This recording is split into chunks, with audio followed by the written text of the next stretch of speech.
안녕하세요. 메이슨입니다. 오늘부터 유튜브 채널을 통해서 부동산과 가상자산에 대한 투자 이야기를 해보겠습니다. 무거운 주제지만 가볍게 제 개인적인 의견을 공유합니다. 오늘은 수익형 부동산 투자에 대해 말해보겠습니다. 수익형 부동산이란 말 그대로 수익이 발생하는 부동산을 말합니다. 지식산업센터, 상가, 오피스텔, 레지던스, 호텔 등 다양한 상품이 있습니다. 대부분이 분양 홍보를 통해서 쉽게 접할 수 있고 분양 상담사의 도움으로 계약도 쉽게 할 수 있습니다. 그렇다면 이렇게 쉽게 접근하고 분양받을 수 있는 수익형 부동산의 수익성은 어떨까요? 개인적으로 경험이 있는 수익형 숙박시설을 예로 들어보겠습니다. 좋은 상품도 많겠지만 오늘은 투자에 실패하는 경우를 이야기하겠습니다. 숙박시설을 분양할 때는 대부분 공통적으로 내세우는 홍보 요소가 있습니다.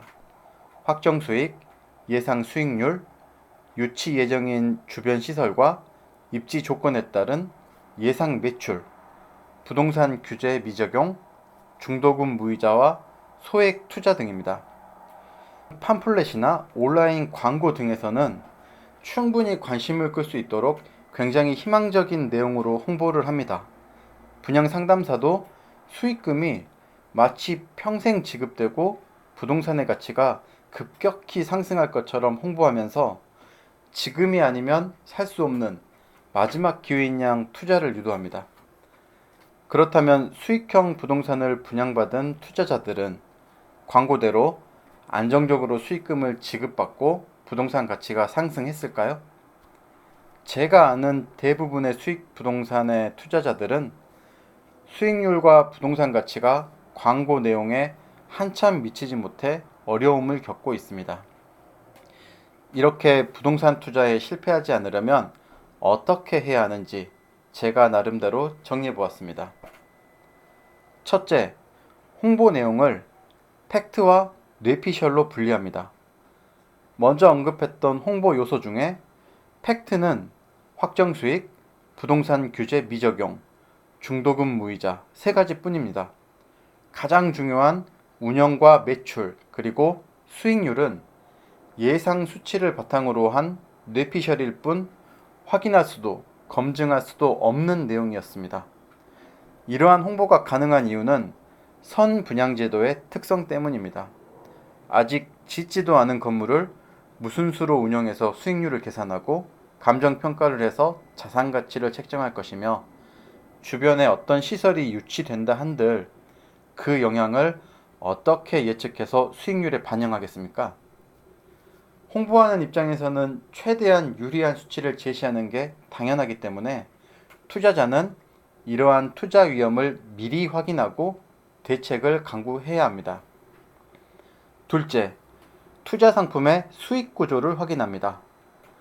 누구나 경험하듯이 숙박시설은 성수기와 비수기에 따라 금액뿐 아니라 공실률도 차이가 많은 상품입니다. 즉, 시즌별로 매출 차이가 크기 때문에 수익률을 일정하게 정해서 지급할 수 없는 상품이라는 말입니다. 고정된 수익률을 제시하는 경우 성수기의 잉여 수익금과 비수기의 운영 손실을 어떻게 처리할 것인지 구체적으로 명시해야 하는 것이 정상이지만 대부분 언급조차 하지 않습니다. 투자자는 상품의 수익 구조와 수익률의 관계를 반드시 물어보고 예상 수치의 근거를 확인해야 합니다. 셋째, 투자 금액과 대출 비율에 따른 필요 수익률을 확인합니다. 투자자들이 얼마의 분양을 받았는지는 수익률에 전혀 반영이 되지 않습니다. 다시 말해 호텔 객실을 1억에 분양받았건 5억에 분양받았건 호텔의 규모와 시설, 입지 여건에 따라서 발생시킬 수 있는 매출과 수익률은 어느 정도 정해져 있습니다. 운영 능력과 외부적인 환경 변화에 따라 매출이 변동되는 경우가 있기는 하지만 변동폭이 크지 않습니다. 수익률은 일정한데 분양금과 대출 비율이 높을수록 당연히 투자자는 손실이 커지겠죠. 따라서 투자 금액과 대출 금액에 따라 손해가 발생하지 않는 필요 수익률과 앞으로 지급받을 수익률을 반드시 따져봐야 합니다. 마지막으로 분양의 목적을 이해합니다. 분양제도는 분양물의 운영과는 전혀 관계가 없습니다. 오로지 제한된 토지에 최대한 많은 객실을 만들어서 가장 비싸게 파는 것이 분양의 목적이고, 여러분이 분양을 받는다는 것은 이런 상품에 투자하는 것이기 때문에 신중해야 합니다. 단시간에 높은 가격으로 최대한 많이 팔아야 하기 때문에 확정 수익 등으로 수익률에 혼동을 유도하는 경우도 있습니다. 확정 수익은 분양물의 운영과는 별개로 시행사에서 개발 이익이라고도 하는 분양물 판매 이익금으로 지급합니다. 즉, 투자자들이 내는 분양금에서 발생하는 이익으로 주는 것입니다. 투자자들이 확정 수익이 높다고 좋아하는 게 맞는 걸까요? 오히려 확정 수익만큼 분양금을 할인받는 게 훨씬 이득이죠. 어쨌든 확정 수익은 높은 가격에 많이 팔기 위한 상품의 옵션일 뿐입니다. 투자자들에게 정말 중요한 수익률은 위탁 운영사와 계약하는 운영 수익률이라는 점을 알고 투자하셔야 합니다. 하고 싶었던 이야기는 많았는데 두서없이 영상만 길어졌네요. 첫 방송이었기에 많이 부족했습니다. 이해해 주시고요. 오늘 영상에 대해서 많은 의견 부탁드립니다. 감사합니다.